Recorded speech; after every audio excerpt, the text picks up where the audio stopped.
তিনটা জিনিস ব্রেইনটাকে ধ্বংস করতেছে। ব্রেইন দামি জিনিস, এটা তো বুঝি না, এই জন্য ব্রেইনের দাম বাড়ে, মানুষ কাছে এটা কি আর হবে। এক নাম্বার জিনিস, আচ্ছা এখানে কেউ কি আছে যে 100 কোটি টাকার মালিক?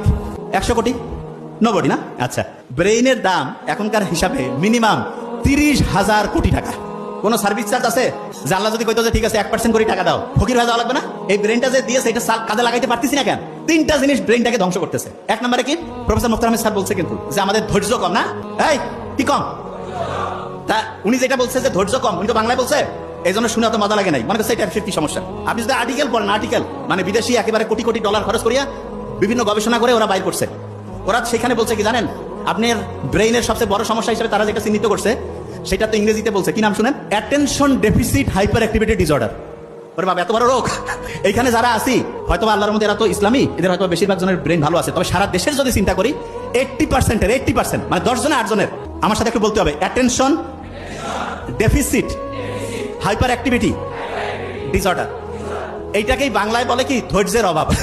এবং আপনি যদি ডাক্তারের কাছে যান, যদি আপনার এটা লিখে দেয় ADHD, কবে যে আপনার বিশাল বড় সমস্যা, তো কি ব্যাপার, যা এটা ট্রিটমেন্ট আমাদের কাছে আছে। কি ট্রিটমেন্ট দিবে শুনেন? বলবে যে আপনি ঠিক রাতে এশার নামাজ যখন হবে তারপরে মোবাইল টোবাইল দেখবেন না, ঘুমাবেন, ফজরে উঠবেন, উঠে আগে একটু চোখ বন্ধ করে থাকবেন, শুকরিয়া আদায় করবেন, তারপর একটু এক্সারসাইজ করবেন, সকালে একটু হাঁটাহাঁটি করে সূর্যের দিকে তাকাবেন, সারাদিন সহজে বেশি মোবাইল বের করবেন না, দুপুরের পরে একটু দেখতে পারেন, আর কোন সময় কি কাজ করবেন এটা ডায়েরি মেনটেন করে লিখে লিখে করবেন। ফি হচ্ছে কয়েক হাজার টাকা নিয়ে নিবে, বুঝেন নাই? বড় বড় যে রোগগুলো, আমি তো অবাক হয়ে গেছি যে কিরে বাবা, এগুলো রোগ, এগুলো ট্রিটমেন্ট, এবং এগুলো যাদের হয়, অবশ্য যার টাকা পয়সা কম হইলেও কোনো সমস্যা নেই, কারণ মানে রোগ যে আসলে টেরে পাবে না। তা ওই বেশিরভাগ জন যারা আছে না, টাকা পয়সা প্রচুর, আমরা তো দেখি যে তোমাদের নোবেল স্যার সারা দুনিয়া থেকে রোগী দেখতেছে আলহামদুলিল্লাহ, এবং ইন্ডিয়ায় মাদ্রাস চেন্নাইতে যে ভালো হচ্ছে না আলহামদুলিল্লাহ, কারণ খুব অথেন্টিক ইমানদারির সাথে রোগী দেখে, সে একটা পয়সা কোনোদিন দুই নম্বরই করেন, এই জন্য অনেস্ট ডাক্তার, আল্লাহর রহমত আছে আলহামদুলিল্লাহ, এবং সে যেটা করছে আমি দেখছি, হিউজ মানসিক এই প্রবলেমের রোগীগুলো আছে। তা এইটা থেকে কেউ যদি বাঁচতে চায় তাহলে তাকে ইসলামের রাস্তায় আসতে হবে না ইসলামের রাস্তা থেকে দূরে যাইতে হবে? ইসলামের রাস্তায় আসতে হবে, যে জায়গা থেকে আমি ছিলাম। তাহলে ধৈর্যের যে অভাব, এটা হচ্ছে ADHD, attention deficit hyperactivity disorder. আচ্ছা, আমরা যে নামাজটা পড়ি, নামাজ যে পড়ি, এইটার সবচাইতে বড় গুরুত্ব হচ্ছে ব্রেইনটাকে ফোকাস দেওয়ার ক্যাপাসিটি বাড়ানো। ব্রেইনটাকে কি করার ক্যাপাসিটি বাড়ানো? ফোকাস দেওয়ার। আচ্ছা, বর্তমান পৃথিবীতে সবচেয়ে বেশি টাকা আছে ধনী লোক, একটা নাম বলেন তো কে? Elon Musk, very nice. 1835 সালে জন্ম নিয়েছে আমেরিকায় একজন এরকম ধনী লোক ছিল, যার নাম অ্যান্ড্রু কার্নেগি। কি নাম? Andrew Carnegie. তা উনি ব্যবসা বাণিজ্য যেটাই করে খালি কোটি কোটি কোটি কোটি টাকা ইনকাম করে।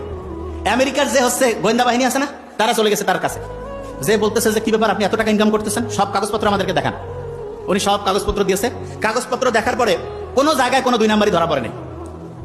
তখন অনেক জিজ্ঞেস করছে যে আপনি যে এত অসাধারণ ভাবে ব্যবসা করতেছেন, এটার পিছনে রহস্যটা কি? ধরবো কিন্তু এখনই, ওই যে লাস্ট পেজ।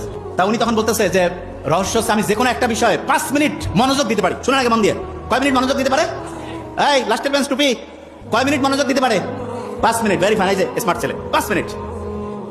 আচ্ছা, ওই সময় যারা ছিল সবাই কাছে 5 মিনিট, এটা তো কোনো কাজে না। তা বলছে ঠিক আছে আপনারা আসেন, মনোযোগ দেওয়ার টেস্টিং হচ্ছে। যারা ওই সময় আমেরিকার বড় বড় প্রতিষ্ঠানে, ওই সময় মোবাইল টোবাইল তো ছিল না, ব্রেন ভালো ছিল, চেষ্টা করছে, তারা 1.5 থেকে 2 মিনিট পরিমাণ একটা বিষয়ে মনোযোগ দিতে পারছে। আর অ্যান্ড্রু কার্নেগি 5 মিনিট পারতো।